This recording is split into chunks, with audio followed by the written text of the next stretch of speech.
we're talking about snakes. Dozens of snakes were released into the wild in North Florida to eat other invasive snakes. Robot rabbits. They're lifelike decoys that look, move, even smell like real marsh bunnies. It's an effort to lure out Burmese pythons. Florida has a giant snake problem.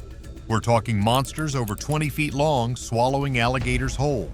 The situation is, to put it mildly, a total disaster. So when officials announced their newest plan, the entire world pointed and laughed. They were going to release thousands of new creatures into the Everglades to deal with the snakes. It sounded completely insane. But here's the kicker.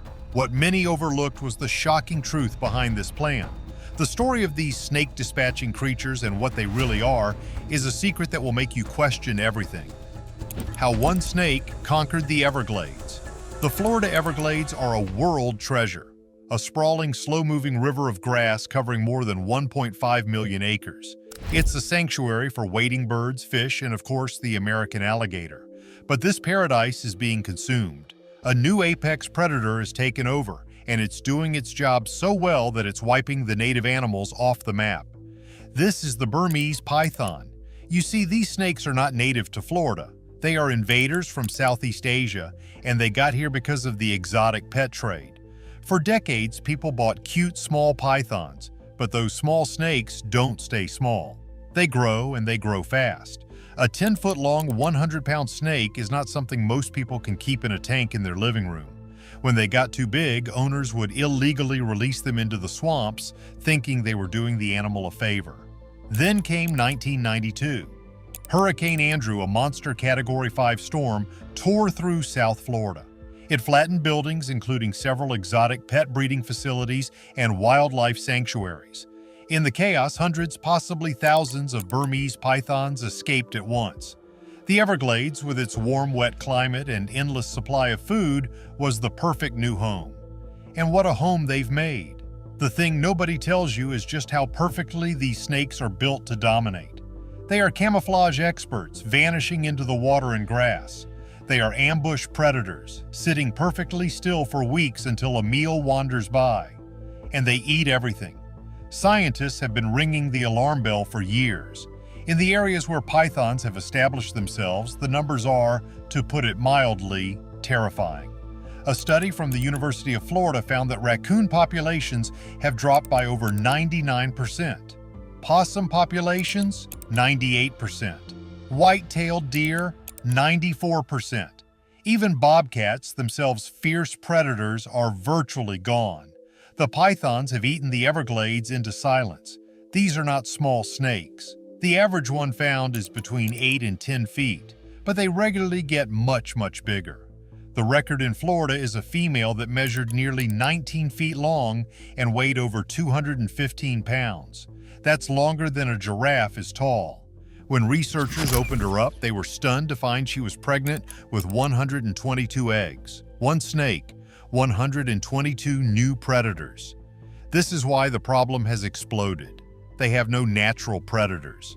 An alligator might get a small one, but once a python reaches a certain size, the tables turn. There are documented cases of full-grown alligators being found inside full-grown pythons. They are competing with and beating Florida's original king of the swamp. For years, the state has been desperate. They started the Python Challenge, an annual event offering cash prizes for hunters who bring in the most snakes. Thousands of people have signed up. But the thing is, it's a failure. The pythons are just too good at hiding. In a 10-day hunt, hundreds of hunters might only find a dozen snakes. One year, over 800 people managed to remove just 68 pythons. It's like using a paper cup to empty the ocean. Biologists estimate there are at least 100,000 pythons in the Everglades, and some say the number could be as high as 300,000. They are breeding far faster than any hunter can catch them. The state was losing, and they knew it. They needed a miracle. They needed a new weapon. And that's when the crazy idea was born. The state announced a new multi-million-dollar program. They weren't just going to hunt the snakes, they were going to release thousands of new creatures to do the job for them. The media, the public, everyone scoffed. It sounded like a desperate, idiotic plan. The state needed a new weapon, but the one they chose was frankly unthinkable. The Trojan Horse Plan. When the public heard that Florida was releasing snake-dispatching creatures, their minds went to one place: the mongoose. People pictured thousands of fast, furry predators being airdropped into the swamps to fight the pythons. But the thing is, Florida officials knew their history. They knew about the mongoose disaster in Hawaii. This was something different, something much, much stranger. The truth finally came out. The creatures Florida was releasing were not mongooses. They were not wolverines or king cobras or any other animal. The creatures they were releasing into the Everglades were more Burmese pythons. This, you can imagine, went over like a lead balloon. The headlines wrote themselves: Florida's insane plan to fight snakes with more snakes. People were furious. It sounded like the government was just giving up and adding to the problem. But what many overlooked was the science. This was a Trojan horse plan. These were not just any pythons, they were special. The program has two main parts. The first is called the Judith snake technique. Here's how it works. Researchers with the U.S. Geological Survey and the University of Florida capture a male python. Instead of dispatching it, they perform a simple surgery to make it sterile. Then they attach a high-tech radio tracker to it and let it go right back into the swamp. Why? Because you see, a male python is thousands of times better at finding a female python than any human hunter will ever be. During the breeding season, from December to April, these sterile Judith snakes do what they are programmed to do. They seek out females. And when they find one, the radio tracker pings, and the scientists get an alert. They follow the signal and it leads them right to a massive fertile female, often surrounded by other male snakes that were also drawn to her. The hunters can then move in and remove not just one, but multiple snakes at once. The sterile male is often left to go back out and find another female, acting as an unwitting traitor to his own kind. This plan was smart, but it was just the beginning. The other part of the plan is the one that really got the laughs. It's so advanced it sounds like science fiction. It's called a gene drive. This is where things get really wild. Scientists are currently working in labs to edit the genes of the Burmese python. The goal is to create a daughterless python. They would take male pythons and alter their DNA using a technology called CRISPR. These new males would carry a special gene. When they are released and mate with a wild female, all of their offspring would be male. Then, when those sons grow up, they would also carry the gene and have only male offspring, and so on and so on. In just a few generations, the number of females would plummet.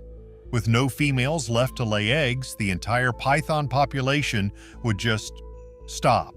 It would breed itself into extinction. This is the real snake-dispatching creature. It's not an animal, it's a genetic ghost, a self-destructing weapon. Florida, in its desperation, was preparing to unleash a genetically engineered version of the python to wipe out the original.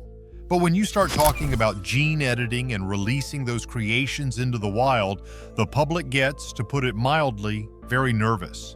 But tampering with nature on this scale, what could possibly go wrong? The cane toad problem. The laughter was deafening. You're fighting snakes by releasing more snakes, people shouted online. What's next, fighting fire with gasoline? The plan seemed on its face to be the most counterintuitive, ridiculous idea in the history of conservation.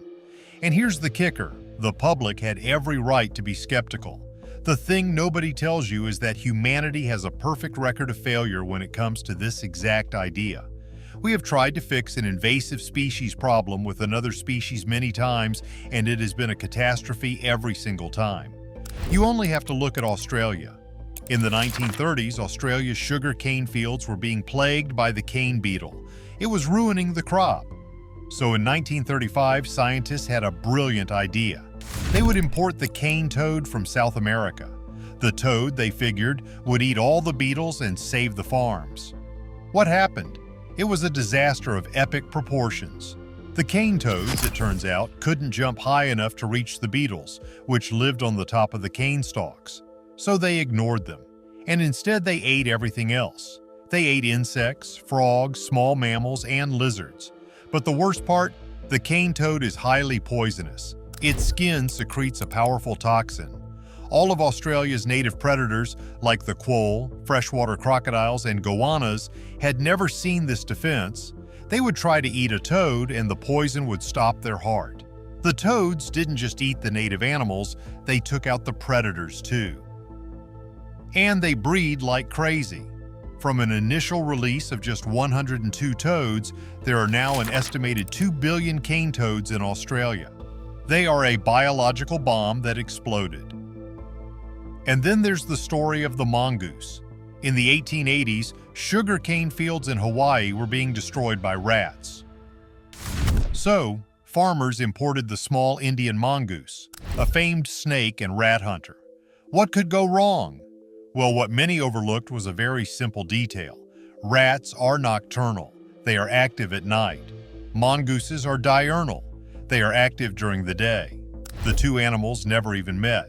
But the mongooses, now loose in a tropical paradise, found something much easier to eat: Hawaii's native birds. The birds on the islands had evolved for millions of years with no ground predators.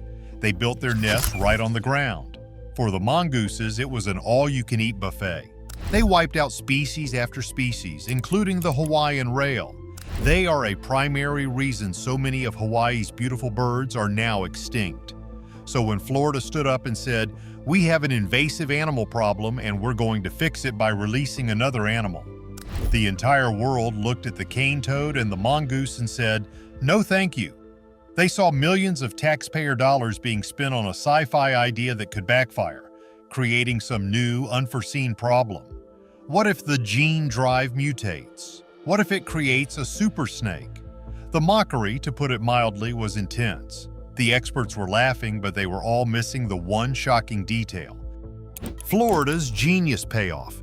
Here is the truth that will shock you. The plan is working, and it's working so well that all the laughter has suddenly and completely stopped. What many overlooked is that this plan is not like the cane toad or the mongoose.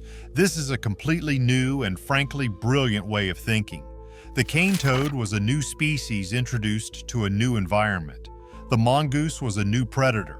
This plan uses the python against itself. Let's start with the Judith snake program. The results are not just good, they are stunning. You see, the python hunters on their own were failing, but the Judith snakes changed the game. One single radio-tagged male named Argo led researchers to 8 different females in one breeding season. One of those females was a monster, a 17-foot-long, 140-pound giant. When they removed her, they stopped her from laying another 80 to 100 eggs. In another case, a Judith snake led a team to a breeding aggregation, a massive ball of snakes all wrapped around one huge female. The team was able to move in and remove the female and 7 other males all at once. The hunters, who were lucky to find 1 or 2 snakes a month, were suddenly finding multiple snakes per week. By the numbers, the Judith snake program is thousands of times more effective than the Python challenge. It's a targeted biological missile. It uses the snake's own biology against it. A sterile male cannot create a new problem. It can't breed. It can't create a new invasive species. It can only do 2 things: lead hunters to the fertile females, and if it mates with a female, it wastes her time, preventing her from finding a real fertile mate. It's a win-win. But what about the gene drive, the daughterless python? This is the real shocker. The reason people laughed is that they thought it could go wrong. But the thing nobody tells you is how safe the technology is designed to be. Unlike the cane toad, which could never be recalled, a gene drive is self-limiting. It is designed to remove itself from the ecosystem. Once the pythons are gone, the gene drive goes with them. It can't spread to alligators or birds or bobcats. It only affects Burmese pythons. It is a key designed for a single lock. This isn't a dumb plan. It's an incredibly sophisticated, precise, and surgical solution to a problem that, until now, was completely hopeless. The state of Florida went from being a laughingstock to a pioneer. The snake-dispatching creatures everyone mocked were, in truth, one of the most advanced conservation tools ever invented. The laughter stopped, and the world is now watching, stunned, as Florida's crazy idea just might be the only thing that can save the Everglades. The Judith snake plan is genius, But is the gene drive idea taking it too far? Are we playing God with an entire ecosystem? Let me know your thoughts below. Don't forget to like and subscribe.